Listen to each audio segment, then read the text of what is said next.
15 ডেজের কাছাকাছি গিয়ে পোস্টার্স তৈরি হয়েছিল স্টার ইজ বর্ন। তুমি কি আস্তে আস্তে মুম্বাইতে শিফট করছো? রিসেন্টলি আমরা এরকম প্রচুর বাংলা ছবির ক্ষেত্রে দেখেছি, বক্স অফিসে একটা নাম্বার ভীষণ ম্যানিপুলেট করে বলা হয়, নাম্বার ভীষণ বাড়িয়ে বলা হয়। কাকে বোকা বানানো হচ্ছে? মানুষকে বোকা বানানো হচ্ছে না নিজেকেও বোকা বানানো হচ্ছে? তোমাকে এরকম কোনো পার্টির সাথে যুক্ত হতে দেখা যাবে? এখন রবি বর্মা আমার সাথে রাবণে শুট করতে এসেছিল, দেখা হলো, আমাকে বলে স্যার আপকো मैं हक करना चाहता हूं। প্রথম দিন সাথীর বক্স অফিস দেখে প্রডিউসাররা বাড়ি থেকে বেরোতে চাইছিল না। Actor, hero, professional star, superstar, mega star, whatsoever star, কোনো প্রফেশনাল জিতের কোনো ছবি নেই আমার বাড়িতে। দিবাকর সিংহর সাথে মিল খাচ্ছে, দ্যাটস জাস্ট এ কোইন্সিডেন্স। আমি জানি না সেটাকে হোমাজ ভেবে ওরা করেছে কিনা। আমার কাছে স্টার, সুপারস্টারের থেকে শিল্পী সত্তাটা বেশি বড়, এবং যে কোনো শিল্পী সত্তার থেকে মানুষ সত্তাটা বেশি বড়। আমি ইনফ্যাক্ট ভেবেছিলাম, কেউ বলে বিপ্লবী, কেউ বলে ডাকাতের জায়গায় যদি সিনেমার নাম শুধু সিংহ যদি হতো তাহলে হয়তো ভালো হতো। কোন ছবি দাদা? যেটা হয়ে গেছে আমি আমাকে অফলাইন তোমাকে বলে দেবো পরে। দাদা কেমন আছো? খুব ভালো আছি, থ্যাংক ইউ। তুমি কেমন আছো? ভালো আছি দাদা। আমি একটা কোট করেছিলাম, যেটা আমি দেখলাম পরে ফ্যান্সরা খুব সেই কোটটা সেলিব্রেট করেছে। আচ্ছা, কেউ বলে সুপারস্টার, কেউ বলে পারফর্মার, জিদ্দা কোনটা বেশি প্রেফার করে? মানুষের ভালোবাসার জায়গাটা আর পারফর্মারই, অ্যাক্টর, অভিনেতা, শিল্পী, সেটা হয়েই আমি এসছি, সেটা হয়েই থাকতে চাই। এবং আমার কাছে স্টার, সুপারস্টারের থেকে শিল্পী সত্তাটা বেশি বড়, এবং যে কোনো শিল্পী সত্তার থেকে মানুষ সত্তাটা বেশি বড়। So I have come here to become a good human. ভালো মানুষ যদি হতে পারি তার থেকে ঊর্ধ্বে কিছু চাই না। আর শিল্পী যদি ভালো হয়, বাকি জিনিসগুলো থাকুক না থাকুক ডাজেন্ট ম্যাটার। আর কোনোটাই চিরস্থায়ী নয়। অমিতাভ বচ্চন একবার নিজের একটা কোটে বলেছিল যে there are 5 stages of stardom. 1, who is Amitabh Bachchan? 2, get me someone like Amitabh Bachchan. 3, get me a Amitabh Bachchan. 4, get me a younger Amitabh Bachchan. And 5 is who is Amitabh Bachchan. So এগুলো কোনো জিনিসই চিরস্থায়ী কারোর জন্যই নয়। Everything is temporary, everything comes with an expiry date. তো শিল্পী সত্তাটাই আমার মনে হয় বেশি দিন টেনে নেওয়া যেতে পারে, তো সেটা নিয়েই আমি বেশি সন্তুষ্ট। আমি একটা খবর পেয়েছিলাম, কেউ বলে বিপ্লবী, কেউ বলে ডাকাত ছবিটা নিয়ে, যে এই ছবিটার স্ক্রিপ্ট তোমাকে অনেকবার অ্যাপ্রোচ করেছে, কিন্তু কোথাও একটা কি তোমার মনে হয়েছে যে না, কোথাও একটা তুমি স্যাটিসফাই হচ্ছিল না? না, এই স্ক্রিপ্ট নয়। আচ্ছা, অনন্ত সিংহর গল্প নিয়ে আমাকে একজন বলেছিল যে অনন্ত সিংহকে নিয়ে একটা গল্প হলে ভালো হয়। তো আমাকে কেউ গল্প শোনায়নি, জাস্ট অনন্ত সিংহকে নিয়ে ইন্টারেস্টিং ক্যারেক্টার আছে, তাকে নিয়ে গল্প করা যেতে পারে। কিন্তু গল্পের রূপে প্রথম আমাকে শুনিয়েছিল প্রতিকৃত। আচ্ছা, প্রতিকৃত বললো 1 ঘন্টা সময় দাও, আমি তোমাকে একটা গল্প শোনাতে চাইছি। সেই গল্পটা যখন শুনতে শুরু করলাম, গল্পর সাথে সাথে যেইভাবে অনন্ত সিংহর ক্যারেক্টারটা ইভলভ হচ্ছিল, তাতে আমি প্রেমে পড়ে গেলাম এই চরিত্রের এবং গল্পের। তাও মনে হলো যে না, এটা ফার্স্ট ন্যারেশনই পছন্দ হয়েছিল তোমার? হ্যাঁ, ফার্স্ট নারেশনই করছেন। তার আগে কেউ নারেট করেনি আমাকে, জাস্ট আইডিয়াটা বলেছিল। আচ্ছা, তো সেই আইডিয়া লেভেলে আমি কানেক্ট করতে পারিনি, বাট যখন আমি একটু বিস্তারিত শুনলাম, ডিটেলে শুনলাম, তখন কানেক্ট করতে পারলাম। ওকে। আচ্ছা দাদা, এই ছবিটার মধ্যে যেরকম যে আমরা ট্রেলার দেখেছি 2 দিন আগেই, তো ট্রেলারের মধ্যে একটা জিনিস আমার খুব ভালো লেগেছে, সেটা হচ্ছে যেরকম ভাবে ট্রেলারটা শুরু হয়, যে এই ক্যারেক্টারটা কে, হিরো না ভিলেন, এই প্রশ্নটা অডিয়েন্সের জন্য টোটা রয় চৌধুরীর যে চরিত্র তার আমরা মনোলগে শুনছি, এবং যেভাবে ট্রেলারটা শেষ হয় সেখানে তোমার ক্যারেক্টারটা বলছে যে আমি কে, আমি বিপ্লবী না ডাকাত। তো আমার ট্রেলারটা দেখে একটা কথা মনে হচ্ছিল যে ট্রেলারটা একটা প্যাকেজ, যার মধ্যে অ্যাকশনও রয়েছে, তোমার ফ্যান্সরা তোমাকে লার্জার দ্যান লাইফের ক্যারেক্টারে দেখতে চায়। আর এখানে যেহেতু অনন্ত সিংহর গল্প, তো এটাকে রিয়েলিস্টিক ওয়ে, সাটল ওয়েতেও রাখতে হবে। তো এই দুটো ব্যালেন্স করাটা কতটা ডিফিকাল্ট একজন পারফর্মার হিসাবে? এটা মেকারের কাজ, ও কিভাবে কোন ভিশন থেকে, কোন লেন্স থেকে এটা দেখছে। তো প্রতিকৃত বসু এইভাবেই ওটাকে দেখতে চেয়েছিল। আর ট্রেলার যেই জিনিসগুলো প্রমিস করছে, সিনেমা তার থেকে বেশি প্রমিস করছে, কারণ ট্রেলারের মধ্যে আমরা শুধু কিছু গ্লিমসেস দেখাতে পেরেছি। এটা রিয়েলিস্টিক হিউম্যান অ্যাপ্রোচটা রাখার সাথে সাথে তার মধ্যে মেন স্ট্রিম একটা হিরোইক অ্যাপ্রোচও আছে, লার্জার দ্যান লাইফ ব্যাপার আছে। সেটা আস্তে আস্তে কি করে আনফোল্ড হতে থাকবে, when you see the film you will know. আর প্রথম থেকেই তা হয় না, আস্তে আস্তে আনফোল্ড হয়। প্রথমেই হয়তো আমরা এস্টাবলিশ করি, কারণ কিছু কিছু জায়গায় নন লিনিয়ার ফর্মে স্টোরিটা বলা আছে। তো যখন স্টোরি এগোতে থাকবে, তখন মানুষ বুঝতে পারবে যে হ্যাঁ, কিভাবে হিরোর ক্যারেক্টারটা ইভলভ করছে। যখন আমি সাথী করেছিলাম, আমি তখন একজন পাশের বাড়ির ছেলের ক্যারেক্টার হিসেবেই আমি এসেছিলাম। তো তারপরে প্রথম দিন সাথীর বক্স অফিস দেখে প্রডিউসাররা বাড়ি থেকে বেরোতে চাইছিল না। Second day, third day, fourth day, 15th ডের মাথায় গিয়ে মোস্ট অফ দ্য জায়গায় 6th week, 7th week, 8th উইকে গিয়ে পিকে পৌঁছেছিল সে কালেকশন। বাট 15 ডেজের কাছাকাছি গিয়ে এই ভার্ডিক্টটা বেরিয়ে গেছিল যে একজন শিল্পী, ফিল্মটা ব্লকবাস্টার আছে, আর পোস্টার্স তৈরি হয়েছিল স্টার ইজ বর্ন। তো আমি যখন শুরু করেছিলাম তখন ওই স্টার ট্যাগটা আমার সাথে জুড়বে সেটা ভেবে কোনো দিন করিনি। আমি অনেস্টির সাথে শুধু সেই চরিত্রটাকে প্লে করার চেষ্টা করেছি, সেই গল্পের মধ্যে নিজেকে মানিয়ে নেওয়ার চেষ্টা করেছি, আর সেটা এখনও করার চেষ্টা করি। বাকি ট্যাগসগুলোকে আমি কোনো দিন ইম্পর্টেন্স দিইনি, কোনো দিন সিরিয়াসলিও নিই না। আমি যখন বাড়িতে যাই আমি সেই সমস্ত ট্যাগসগুলো ছুঁড়ে ফেলে দিই, আর আমার বাড়ির ধারের কাছে থাকে না। আর তুমি জানবে, জেনে তোমার ভালো লাগবে যে আমার বাড়িতে actor, hero, professional star, superstar, megastar, whatsoever star, কোনো প্রফেশনাল জিতের কোনো ছবি নেই আমার বাড়িতে। আমার বাড়িতে যে কটা ছবি আছে, আমার ড্রয়িং রুমে হোক বা আমার বেডরুমে হোক বা আমার বাড়ির বিভিন্ন জায়গায়, আমার ভাইয়ের রুমে হোক বা হলে ড্রয়িং রুমে হোক, সব ছবিগুলোই হচ্ছে ফ্যামিলি ম্যান জিতের। কোনো অভিনেতা প্রফেশনাল জিতের একটাও ছবি নেই। আচ্ছা দাদা, এই বিষয়টা সাথীর ব্যাপারটা এরকম ভাবে কখনো জানতাম না, কোনো ইনফরমেশনও পাইনি, আজকে আমি তোমার সামনেই শুনলাম। একটা জিনিস যেটা ট্রেলারের লুকে খুব উঠে আসছিল, সেটা হচ্ছে তোমার না এই লুকগুলো দেখে, ইয়াং যে এই যে লুকগুলো, সেগুলো দেখে ঘাতক, ক্রান্তি, সেই সময় যেরকম আমরা জিদ্দাকে দেখেছি, এবং এখন তো ওইভাবে আমরা তোমায় দেখতে পাই না লম্বা সময় ধরে। তো এই যে এতগুলো তোমার লুক, যেখানে ওল্ড এজের যে লুকগুলো যেরকম রয়েছে, আবার ইয়াং লুকটা এতটা ট্রান্সফরমেশন, এরকমভাবে মেকআপ করা, তো এটা তোমার জন্য এখন কতটা ডিফিকাল্ট ছিল? কারণ এখন বাংলা ছবির যেরকম শিডিউল হয় সেটা তো হিন্দি বা তামিল তেলেগুর মতো হয় না যে 80 দিন 90 দিনে হয়। এখন দিন সংখ্যা বাজেটের জন্য কমে এসেছে। তো সব মিলিয়ে কতটা ডিফিকাল্ট ছিল এতগুলো লুক ক্যারি করা এবং ওই রিসেমব্লেন্সগুলো রাখা? এক হচ্ছে, প্রথম তো কোনো মানুষই বয়সকে পেছনের দিকে টেনে নিয়ে যেতে পারে না, আর এই জিনিসগুলোকে অ্যাচিভ করার জন্য আমাদের এআই, ভিএফএক্স এটার সাহায্য নিতে হয়। বাট বাকি রইল লুকের ব্যাপারগুলো, সেগুলো অ্যাচিভ করার জন্য number of days are not important. Number of 2 ঘন্টা, 2.5 ঘন্টা, 3 ঘন্টা মেকআপে বসলে সেই লুকটা অ্যাচিভ করা যেত। কিন্তু আমাদের মার্কেটটাকে মাথায় রেখে একটা বাজেট কনস্ট্যান্ট থাকে, নাম্বার অফ ডেজের কনস্ট্যান্ট থাকে। আমরা 32 দিনে এই শুটিংটা নামিয়েছি, আর লুকটাকে অ্যাচিভ করার জন্য প্রথমে অ্যাস্থেটিক্যালি ওটার পেছনে পরিশ্রম করেছেন সোমনাথ কুণ্ডু, মেকআপ আর্টিস্ট, আর আমাদের সঞ্চিতা ভট্টাচার্য, যে আমাদের কস্টিউম স্টাইলিং ডিজাইনিং করেছে। এরা দুজন মিলে সেই প্রথমে অ্যাস্থেটিক্যালি কেমন লাগবে লুকটা, সেটাকে অ্যাচিভ করার চেষ্টা করেছে। আর আমার চেষ্টা ছিল 3 মাস, 3.5 মাস আগে থেকে, যেহেতু স্ক্রিপ্টটা আমি রেডি পেয়েছিলাম, তো আমি ওই প্রত্যেকটা ক্যারেক্টারকে কি করে আলাদা করে ডিফাইন করব। সাধারণত আমরা as a film maker or as an artist দুটো অ্যাসপিরেশন নিয়েই আমি বাঁচি। আমি অনেকবারই বলেছি যে একটা অ্যাসপিরেশন হচ্ছে ভালো ভালো ইন্টারেস্টিং গল্প মানুষের সামনে তুলে ধরা, আর দ্বিতীয় হচ্ছে যে ভালো ভালো চরিত্র মানুষের সামনে তুলে ধরা অ্যাজ আ শিল্পী। তো এই ফিল্মের ক্ষেত্রে আমি একটা ফিল্মেই 9খানা চরিত্র ক্যারি করার সুযোগ পাচ্ছিলাম। তো এটা আমার কাছে চ্যালেঞ্জ নয়, এটা আমার কাছে একটা অপরচুনিটি ছিল। আর সেই অপরচুনিটিটাকে আমি ভালোভাবে কাজে লাগানোর চেষ্টা করেছি, আমার যথেষ্ট পরিশ্রম করেছি in my around my homeworks. আর সেই হোমওয়ার্ক করার পরে এক্সিকিউট আমরা যেমনটা করেছি, সেটা আশা করি মানুষের ভালো লাগবে। আচ্ছা দাদা, একটা জিনিসকে তুমি লক্ষ্য করেছো, সেটা হচ্ছে, মানে লক্ষ্য তো তুমি অবশ্যই করেছো স্ক্রিপ্ট লেভেলে, কিন্তু অডিয়েন্সের রিয়াকশনটা, সেটা হচ্ছে যখন তুমি বলছো ক্রান্তি ফিরছে বা যখন বলছো সিংহ, তো এই যে তোমার পুরোনো ছবির রেফারেন্স, তা শত্রু হোক, তা ক্রান্তি হোক, এই যে এটাকে অডিয়েন্স ভীষণভাবে এনজয় করছে বা এরকম হোমাজগুলো পেতে তাদের ভালো লাগছে, এটা তুমি লক্ষ্য করেছো? এটা রাইটিং যখন করেছে অরিত্র, অর্পণ, প্রতিকৃত, এরা সত্যি হোমাজ ভেবেই এটাকে করেছিল কিনা সেটা আমার জানা নেই, বাট গল্পের সাথে খুব সুন্দরভাবে মিলে যাচ্ছে। জোর করে করা নেই ওটা? না, জোর করে কোনোটাই নেই। ক্রান্তি ফিরছে সেটাও নয়, যখন সিনেমা দেখবে তখন জানতে পারবে।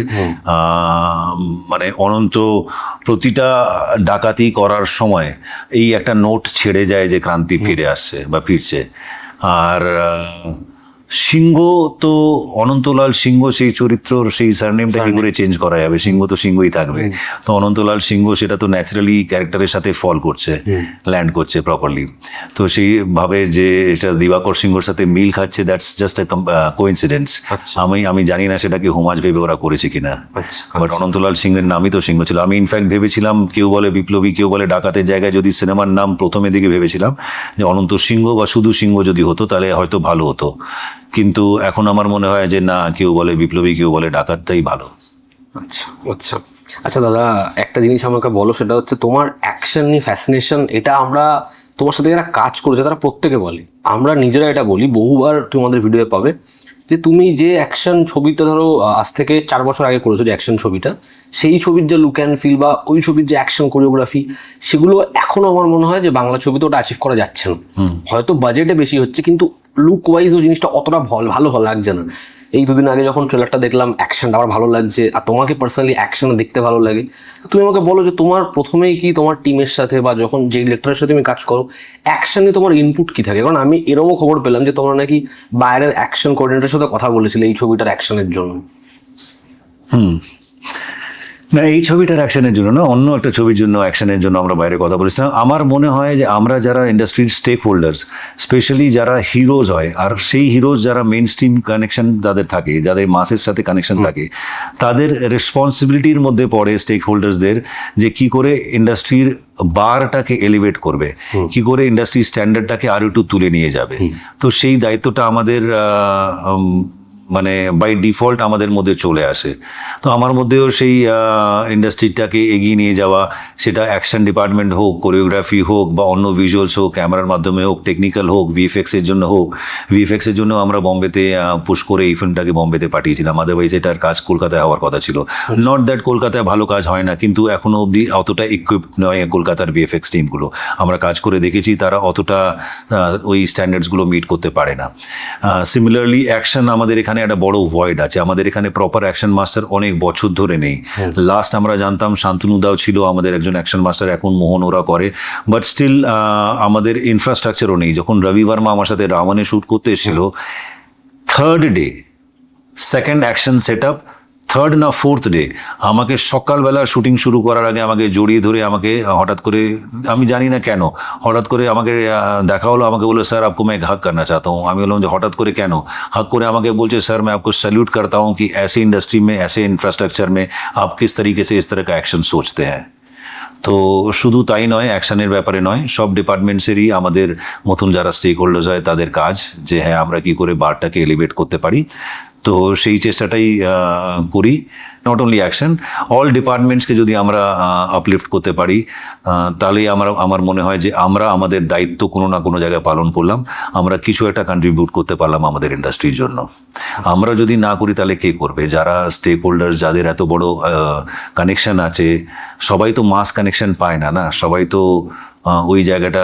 আমার প্রথম ছবি সাথী মানুষকে হলমুখী করেছিল, এমন অনেক অনেক হাজার লক্ষ লক্ষ মানুষ ছিল যারা কোনোদিন সিনেমা হলে যেতেন না, তারা সিনেমা হলে এসে সাথী দেখেছিলেন। ওই যে কানেকশনটা তৈরি করেছিল, তার সাথে সাথে একটা কথা আছে না, the great power comes with great responsibility. So that's a quote, no? Yeah, তো again, yeah, so you আমাদেরও মনে হয়েছিল যে এই পাওয়ারটা যখন আমরা পেয়েছি, আমার তার সাথে সাথে আমাদের রেসপন্সিবিলিটিও আছে যে হ্যাঁ আমরা ইন্ডাস্ট্রির জন্য কি উন্নত করার জন্য কি কি করতে পারি। আর ওই অ্যাকশন ইয়ের ব্যাপারটা যেটা বাইরে থেকে তোমরা কথা বলেছো, সেটা অন্য ফিল্মের জন্য ছিল, সেটা অন্য ফিল্মের জন্য ছিল। আর সেটা তখন আমরা ভেবেছিলাম বিদেশে শ্যুট করব সেই ফিল্মটা, কিন্তু ইভেনচুয়ালি আমরা ফিল্মটা এখানেই শ্যুট করেছিলাম বলে আর আমাদের বিদেশ থেকে অ্যাকশন মাস্টার নিয়ে আসা হয়। কোন ছবি দাদা? যেটা হয়ে গেছে আমি আমাকে অফলাইন তোমাকে বলে দেবো পরে।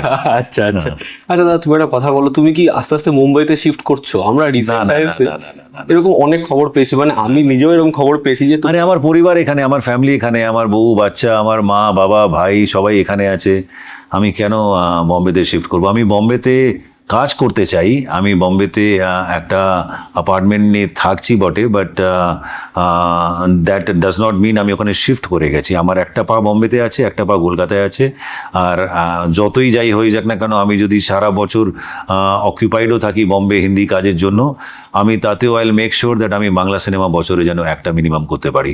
দুটো করতে পারলে আমি বেশি খুশি হব, তিনটে হলে আরও বেশি খুশি হব, চারটে হলে আইল be like top of the. চারটে হলে আমরা পাগল হয়ে যাবো, তুমি প্লিজ করো। আর আমি রিসেন্ট একটা খবর পেয়েছিলাম যে তুমি খাকির পরে এরকম হিন্দি কোনো সিরিজ বা সিনেমা খুব রিসেন্টলি অ্যানাউন্স করবে এরকম। না এখনো অব্দি অ্যানাউন্স করার মতন পরিস্থিতি আসেনি। ওকে ওকে, তো বাংলাতেই কাজ করছো, এটা শুনে আমার খুব ভালো লাগলো। আচ্ছা দাদা, একটা তুমি সারা জীবন করবো বাংলাতে কাজ, ডোন্ট ওয়ারি। আচ্ছা দাদা, একটা জিনিস আমাকে বলো, সেটা হচ্ছে যে রিসেন্টলি আমরা এরকম প্রচুর বাংলা ছবির ক্ষেত্রে দেখেছি যে বক্স অফিসে একটা নাম্বার ভীষণ ম্যানিপুলেট করে বলা হয়, নাম্বার ভীষণ বাড়িয়ে বলা হয়, এবং সেখানে ব্লক বুকিং হোক, ফেক ফিগার্স, ওইগুলো হয়ে থাকে। তো তা তোমার এই দিকপত্র নিয়ে কখনো মনে হয়নি যে তোমার যা ছবির যেরকম যা ফলাফল, সেটা সুপারহিট হোক, ব্লকবাস্টার হোক, যাই হোক, কখনো নাম্বার এরকম ভাবে ফেক বা বাড়ি নাম্বার বলা হয়নি? তো এই বিষয়টা নিয়ে তোমার কি ওপিনিয়ন? আর দেখো, শুধু যা আমাদের ইন্ডাস্ট্রি সব জায়গাতেই হচ্ছে মোটামুটি। যে যেভাবে জিনিসগুলোকে দেখতে চায়, যেভাবে করতে চায়, প্রত্যেকের মানুষের নিজের পথ চলা বেছে নিতে পারে। কিন্তু আমার একটা জিনিস আছে যে আয়নার সামনে যখন নিজের সাথে নিজেকে ফেস করব, তখন যেন মাথা উঁচু করে চোখ তুলে সম্মানের সাথে সেই মানুষটাকে ফেস করতে পারি, প্রথম। আর দ্বিতীয়ত হচ্ছে যে আমি যদি ফেক নাম্বারস দিয়ে মানে কোনো একটা পারসেপশন যদি ক্রিয়েট করি, তাহলে সেটা কাকে বোকা বানানো হচ্ছে? মানুষকে বোকা বানানো হচ্ছে না নিজেকেও বোকা বানানো হচ্ছে? অ্যান্ড তৃতীয় জিনিস হচ্ছে যে দ্যার ইজ এ প্রভাব in English that you can fool some of the people all of the times, all of the people some of the times, but not all the peoples all the time. So তুমি আমাকে বলো যে এটা করে তুমি যেটা বলছো যে এই ফেক নাম্বার বলে কি আদৌ লাভ হয় কিছু, মানে ছবিটা বেচা বা পরে কোনো কিছুতে? আমি সত্যি জানি না, আমি সেই স্কুল থেকে সেই পথ থেকে যাইনি, সেই ইনস্টিটিউশনটাকে কোনোদিন ফলো করিনি, তো আমি জানি না সেই ইনস্টিটিউশনের রেজাল্ট কেমন হয়। আমি এখন অবধি জানি না। যদি দেখি যে সত্যি, আর দেখতে পাচ্ছি না যে এমন কিছু বোমা ফাটছে সেগুলো নিয়ে। হ্যাঁ, সেটা যদি দেখতে পারতাম তাহলে আলাদা জিনিস ছিল। আর সবাই যখন বুঝতে পারছে, তুমি প্রথম মানুষ নয়, আজকে আমি সকাল থেকে ইন্টারভিউ করছি, এই প্রশ্নটা তুমি প্রথম মানুষ নয় যে করেছে, তার আগেও একজন করেছে আমাকে। তো সিমিলার লাইনস এর উপরে, তো আমার কাছে এই জন্য আনসারটা রেডি ছিল প্রায়। আচ্ছা দাদা, আমি একদম তোমার বেশি সময় নেব না, পাশ থেকে আমাকে এবার শেষ করতে বলছে, আমি একদম কে বলছে শেষ করতে? আচ্ছা, আমি একদম শেষ ভাগে চলে এসেছি। সেটা তুমি আমাকে একটা জিনিস বলো যে এবছরই একটা তোমাকে পলিটিক্যাল ইভেন্টটা দেখা যায় এবং তারপরে অনেক এরকম পারসেপশন তৈরি হয়ে যায়। আমি নিজেটা নিয়ে কথা বলেছিলাম, তুমি আমাকে বলো যে সত্যি কি তোমাকে এরকম কোনো পার্টির সাথে যুক্ত দেখা যাবে না? জিৎ একদম আলাদা, Jeet actor, Jeet producer, Jeet superstar. দেখো, আমাকে একটা মানে কি, আমার শপথ গ্রহণের অনুষ্ঠানের দিন আর কি, সেদিন আমাকে দেখা গেছিল সোয়ারিং ইন সেরেমনিতে। আর এটা একটা নতুন সরকার এসছে, তাই আমাকে ওখানে দেখা গেছিল, আমাকে ইনভাইট করেছিল বলে আমি গিয়েছিলাম। সিমিলারলি 2011-তে যখন মমতা ব্যানার্জি সোয়ারিং ইন করছিল, তখন আমাকে ইনভাইট করা ছিল, আমি গিয়েছিলাম। তো এটা নিয়ে এত নিউজ করার কিছু নেই। আজকের দিনে সোশ্যাল মিডিয়া আরও বেশি একটু পেনিট্রেশন বেড়ে গেছে বলে এটা সোশ্যালে সার্কুলেট বেশি হয়েছে, এটা নিয়ে অনেকের মাথায় এসছে কেন 2011-তে কী হয়েছিল, মানুষ অনেকে ভুলেই গেছে। বাট আমি জানি যে কি আমার লাইফের সাথে হয়েছিল, তো এই জন্য আমি সেটা পরিষ্কার করে দিতে চাই। আমি 11-তেও গেছিলাম, 26-এও গেছি, জাস্ট বিকজ আমাদের রাজ্যের জন্য একটা ঐতিহাসিক মুহূর্ত ছিল সেটা। একটা সরকার বদল হচ্ছে, নতুন সরকার আসছে, আমরা আশাবাদী, তখনও ছিলাম, এখনও আছি, যে তখন ওই সরকার নিয়েছিলাম, এখন এই সরকার নিয়ে আছি, যে এই সরকার আসাতে রাজ্যের কিছু ভালো পরিবর্তন ঘটবে, সেটা নিয়ে। আর রাজনীতির ব্যাপারে যদি কথা বলি, আমি এখনো অবধি যেই মানসিকতায় আছি, যেই পজিশনে আছি, অ্যাজ অফ টুডে, আমি নিজেকে রাজনীতিতে দেখতে পাই না। আমি মনে করি না যে I am fit for that spot.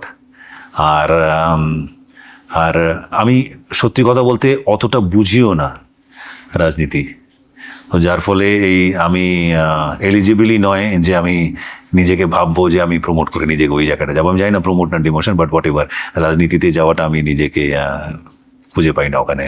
আমার শেষ জিজ্ঞাসা, এটার পরে আমি শেষ করবো। আরও তুমি দুটো জিজ্ঞেস করো, নো প্রবলেম। তুমি এত হার্ডকোর অ্যাকশন ফিল্ম পছন্দ করো, যখন মানে অফ ক্যামেরাও কথা হয়, তখন আমি তোমার টিমের সাথে কথা বলে বুঝতে পারি যে তুমি যেভাবে অমিতাভ বচ্চনের ছবি থেকে আপকামিং ছবি নিয়ে যেরকমভাবে এক্সাইটেড, টক্সিক, নানির প্যারাডাইস, বা হচ্ছে আল্লু অর্জুনের রাকা, বা হচ্ছে রামায়ণ বা বারাণসী, তুমি এই ছবিগুলোর মধ্যে কোন ছবিটা নিয়ে সব থেকে বেশি এক্সাইটেড? আরে আমি আপাতত কেউ বলে বিপ্লবী, কেউ বলে ডাকাত নিয়ে এক্সাইটেড আছি।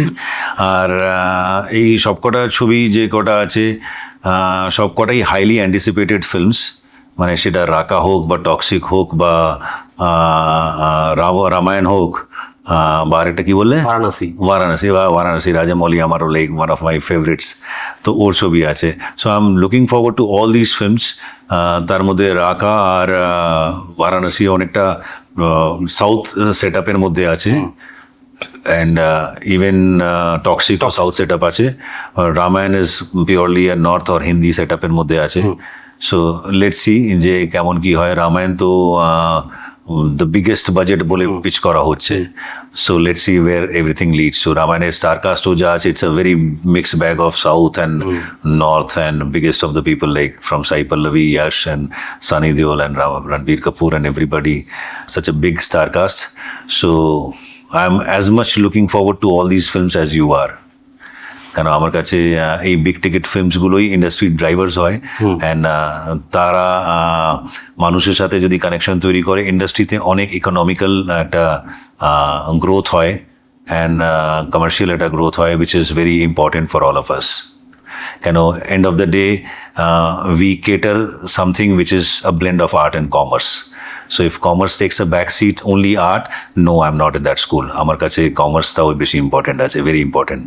থ্যাংক ইউ দাদা। আমার একটাই রিকোয়েস্ট করি তোমার কাছে, তুমি যেটা আমাকে বললে আজকে, তুমি প্লিজ প্রত্যেক বছর 2-3টে করে সিনেমা আনো, ফেস্টিভ রিলিজ আনো, এটাই আমার দর্শকের কাছে অনুরোধ, সবাই মিলে, কেউ বলে বিপ্লবী, কেউ বলে ডাকাত, 14 তারিখে রিলিজ করছে, হল ভরে ভরে সিনেমা দেখুন, সিনেমাটাকে ব্লকবাস্টার হিট করান, তাহলে অটোমেটিক্যালি এমন এনভায়রনমেন্ট, এমন পরিস্থিতি তৈরি হয়ে যাবে যে আমি বছরে 4টে করে সিনেমা করবো।